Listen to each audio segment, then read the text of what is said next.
So, hello and welcome to this interview with Reid, one of our artists presently on display at Alpha Art Gallery's current exhibition, Bonds Beyond Time. My name is Sarah Lovett, and together we will be going over some of Eric's artistic process as well as the pieces that were graciously contributed to both our physical and online presentations. We're going to start off pretty simple. Eric, how are you today? Doing great. How about yourself? I'm good, thank you. So I understand that besides being an artist, you also practice law. And while studying law, you found an interest in creating complex patterns with unconventional mediums alongside more traditional ones. What inspired you into painting and exploring different mediums within your work while in law school? Yeah, so law school, as you can probably imagine, is very stressful. And in law school, they tell you to basically have a hobby. It's very mentally and just physically very healthy for you to have something else, because it can get very tedious. You know, you're reading hundreds, if not thousands of pages a week and trying to memorize all this stuff for your class. So painting was that for me. It was a way to put the law aside, which can be very black and white and very dry, and do something creative. I also like to make a mess, so it kind of fit in with that, and that's how I think I started using unconventional materials, thinking like, oh, you know, spackling, you can create these wonderful textures and everything like that. Why just do it on the wall and not have it on canvas? And you can get other tools and use your hands and just very much get into the process, and kind of leave everything else behind. So a lot of like just exploring what was out there. Absolutely. I mean, I think that's half the fun of it, really, is just to go to like Lowe's, for example, and just try stuff. If it doesn't work, it doesn't work. You know, canvases, I mean, the good ones are pretty expensive, but you can always find a sale on like a 10 pack or something and just explore. If it doesn't work, you know, you're not putting it out there for anybody except yourself, I guess. And then, but if it works, it works. So there you go. So looking at your works, I see that they tend to emphasize pattern and form over color. And I found that they both challenge the boundaries between painting and sculpture. So do you find yourself to consciously be using this theme within your work, or is it just something that happened to come about? Yeah, it was definitely an organic process. As I was working with these materials, you know, I thought at first, like, especially with this series, I wanted to do just the materials themselves. So that's why you're getting just monochrome, black and white. Sometimes I add stuff like charcoal, or I'll do like a black paint, like black acrylic paint. But generally speaking, I just leave it up to the materials themselves. And that way I can really use them to the best of my, just use them to create these shapes and forms. And then later on, I'm trying now to incorporate more color within them. So I think my next series will have more color than this series has. Mm-hmm. So like we were talking about earlier, most of your works in this show consist of like unconventional mediums such as like crackle paste and spackling and joint tape. So how does those interactions between the unorthodox mediums and those that more conventional like acrylic or watercolor or stuff like that affect your message? I think I think the whole point of it is you can use unexpected materials to create these pieces. Mm-hmm. You know, sometimes we get very shifted, and maybe this all harkens back to law school, where you're like put in a very strict setting and you have to read these these materials and you have to do this and that. And so maybe, you know, I'm kind of just realizing this, maybe it's taking stuff that most artists wouldn't use and wouldn't even give the time of day to, and seeing what you can really do with them. And you can get these incredible shapes and textures with them, especially if you layer on pieces, and you know, you can do structured or joint tape like underneath, and then try to work with it, because it is a fiber, right? Like you can pull it apart, you can stretch it out, and then you can put like spackling on top, and you know, even that, you know, do you get wood filler, do you get vinyl? It's very different. It's just very different mediums. So I think really the joy of it is using unconventional materials that you would have never thought of to create these very rich textures.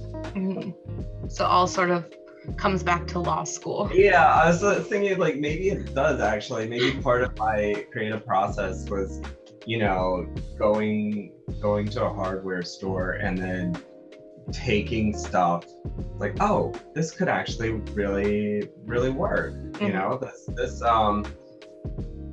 I know there are a lot of pastes out there, like in Lowe's, where you can put on the wall and you can make different textures with them and everything like that. Well, why can't you do that on the canvas? You know, let's there are no set boundaries. I guess that's what I'm trying to say. And exploring that is great. Yeah, no, that makes sense.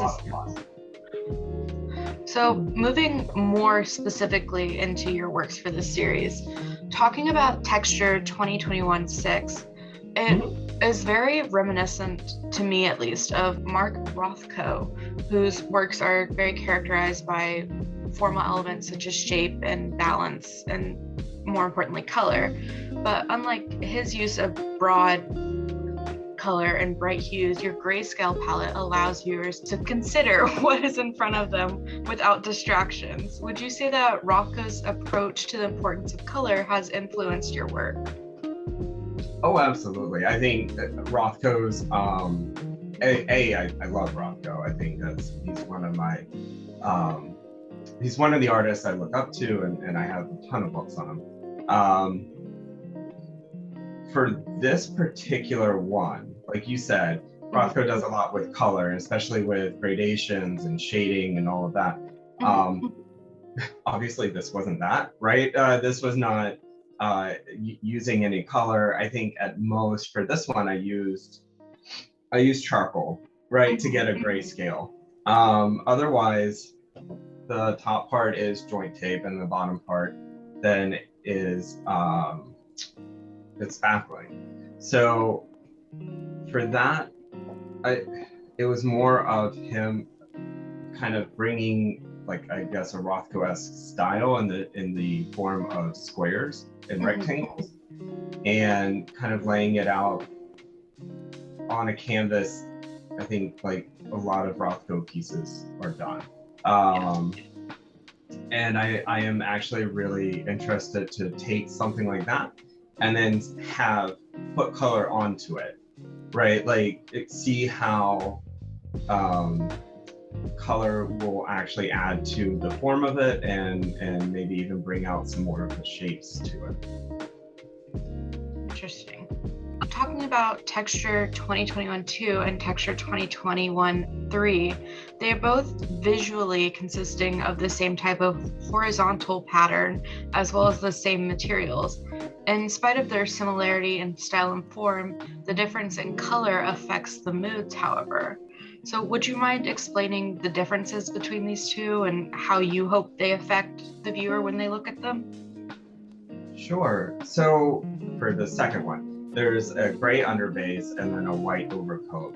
And then I dug into it, which, again, great stress reliever, right? I mean, Yeah. like, got a brief due, at like midnight that night, and so take out a little bit of your stress. So I dug into it, and to get kind of the balance between the gray and the white. And then the third one is basically the opposite. It's a white underlayer with kind of I used charcoal, so it kind of came out as a slate gray, which I love the color, actually. I think it's great, and I want to use it in other forms.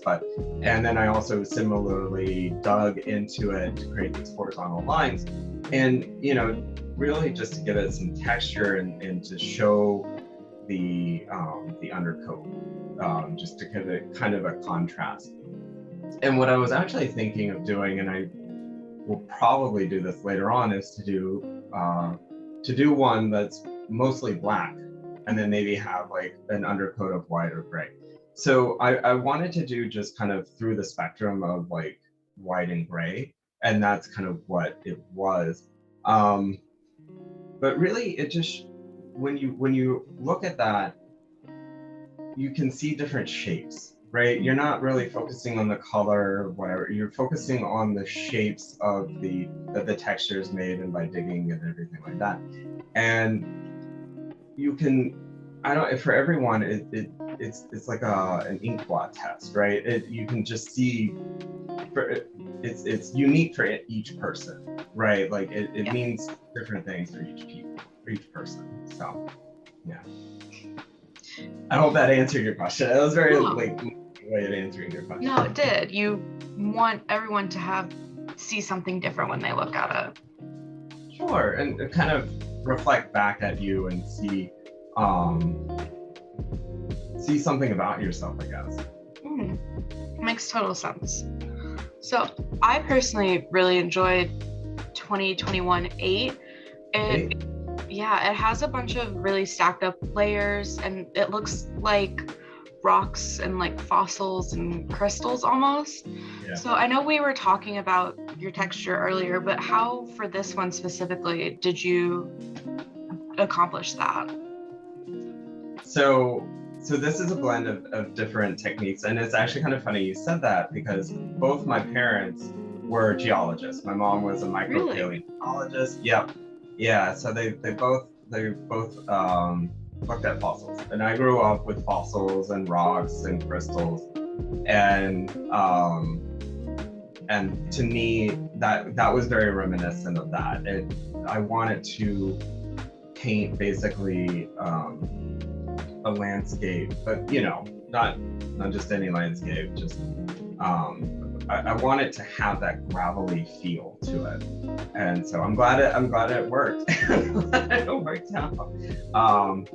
And like I said, this is a mixture of different styles. Like at the top, you have the what's reminiscent of like 2 and 3, where I take and carve very distinct fine lines, and then at the bottom, it's kind of just a mix of really with what I did with number 6, right, where I just kind of made sure it was like a gravelly bottom, and I like an excavation almost, right, where it's the bottom is charcoal, and then at the tops is more like white, and you kind of get the sense that you're excavating these I guess bones or whatever out, these fossils out of the ground.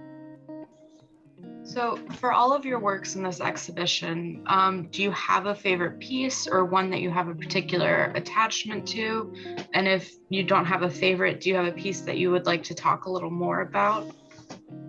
I love 3, the one that is the slate gray. I just love the color that comes out of that, and it kind of forces you to get a little closer to the piece and to look at the textures that are involved there. It's not that like the textures aren't as obvious as say like the second one, where the white just makes it, you can see the textures very clearly. So I'd say that's my favorite piece out of all of them. I do love number 1, where it was mostly use of crackle paste. And I got kind of I guess a foggy sense, like it's kind of just someone standing in a field and it's just fog, right? So I thought that was really interesting. I may do more of that to get kind of a sense of shadow and not being able to see things clearly. So, yeah. Well, thank you so much, Eric. I do not have any more questions. However, if there is anything you'd like to add that you might have thought of during the interview, anything you're working on now, any shows you're going to be in soon, feel free to share. Yeah. No, I'm like I said, I think I'm working on more color, using color with my textures now. And I'm interested to continue working with Alpha and everything like that. I think they have another show coming up, so I'll probably insert some pieces in there.